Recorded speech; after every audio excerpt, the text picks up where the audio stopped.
દર વખતે આપણે મળતા હોઈએ છીએ. રોજેરોજના સમાચારો, રોજેરોજના બનાવો તો તમને એમાં જાણ થતી જ હોય છે. પરંતુ આપણી સાથે કેટલીક વાતો શેર કરવી, આપણી પાસેથી કેટલીક વાતો જાણવી, એના માટે વર્ષોથી માનનીય પ્રધાનમંત્રી શ્રી નરેન્દ્ર મોદી સાહેબના નિર્દેશથી દરેક સંસદ સભ્ય પોતપોતાના વિસ્તારની અંદર આવી પ્રેસ કરતા હોય છે. આજે પ્રભુભાઈ હાજર છે અને મુકેશભાઈ દલાલ આજે પ્રવાસમાં હોવાથી આવી શક્યા નથી, પરંતુ પ્રભુભાઈએ ખૂબ વિશેષ માહિતી આપણી સમક્ષ મૂકી છે. પેપર લીકનો મુદ્દો અને એની જે માંગણી હતી કે આવો પેપર લીક ફરી ન થાય એના માટેના કડક કાયદાની ચર્ચા કરવા માટે પણ કોંગ્રેસે સપોર્ટ નથી કર્યો. અને કોંગ્રેસ સપોર્ટિવ રાજ્યની અંદર પણ જ્યારે પેપર લીક થયું તો એના વિશે એક શબ્દ પણ કોંગ્રેસ તરફથી બોલવામાં આવ્યો નથી. જે બીજી પણ વાત કરી વંદે માતરમની, તો વંદે માતરમના જો અપમાન થાય તો એને 3 વર્ષ સુધીની સજા થઈ શકે એ પ્રકારની જોગવાઈ કરતું બિલ પણ જ્યારે લોકસભામાં ચર્ચા માટે લાવ્યા, રાજ્યસભામાં ચર્ચા માટે લાવ્યા, તો ત્યાં પણ એમણે ભાગ નહીં લીધો.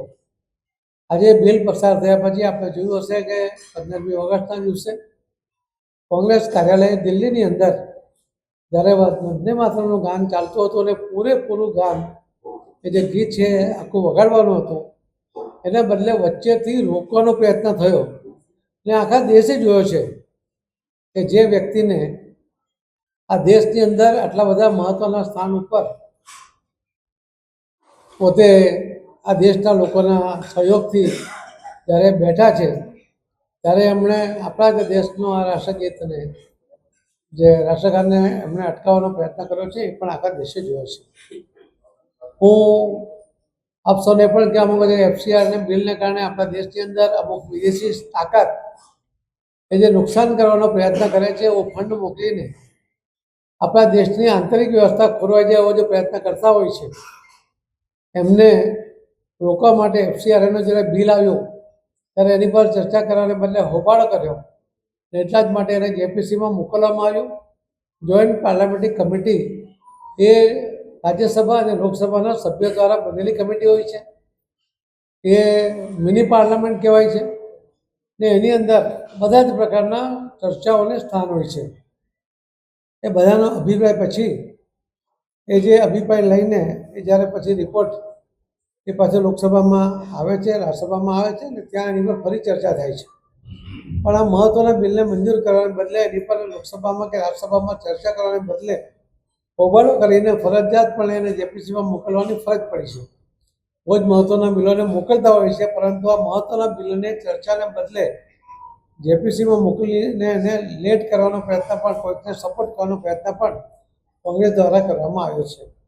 આવા અનેક બિલો, લોકો જે 12 બિલોની વાત માન્ય શ્રી પ્રભુભાઈ કરી છે, આવા બિલો એ હોબાળા વચ્ચે મંજૂર થયા, જરૂરી ચર્ચા વગર મંજૂર થયા, એ દુઃખદ ઘટના છે.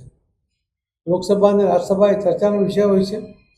એની અંદર પ્રશ્નકાળની અંદર પણ સભ્યો પોતપોતાના વિસ્તારના કે દેશ માટેના કોઈ અનેક પ્રશ્નો પૂછતા હોય છે.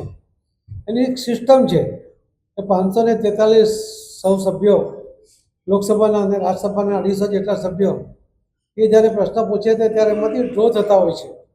અને એમાંથી ફક્ત 20 સભ્યોને 20 પ્રશ્નો લેવામાં આવે છે. અને 20 પ્રશ્નોમાંથી પણ જ્યારે ચર્ચા થાય છે ત્યારે લગભગ 6-7 એક કલાકની અંદર 6-7 પ્રશ્નો આવતા હોય છે. એટલે ઘણો સમય પછી પ્રયત્ન કર્યા પછી જ્યારે લોકસભા કે રાજ્યસભાના સદસ્યને પ્રશ્નો પૂછવાનો મોકો મળે છે, ત્યારે હોબાળો કરીને હાઉસ ચાલવા નહીં દેવું, પ્રશ્નોત્તરી કાળ પણ ચાલવા નહીં દેવું, વારંવારની સરકાર તરફથી પણ મિટિંગો કરીને એમને સમજાવવાનો પ્રયત્ન કર્યો, એમને સહયોગ મેળવવાનો પ્રયત્ન કર્યો.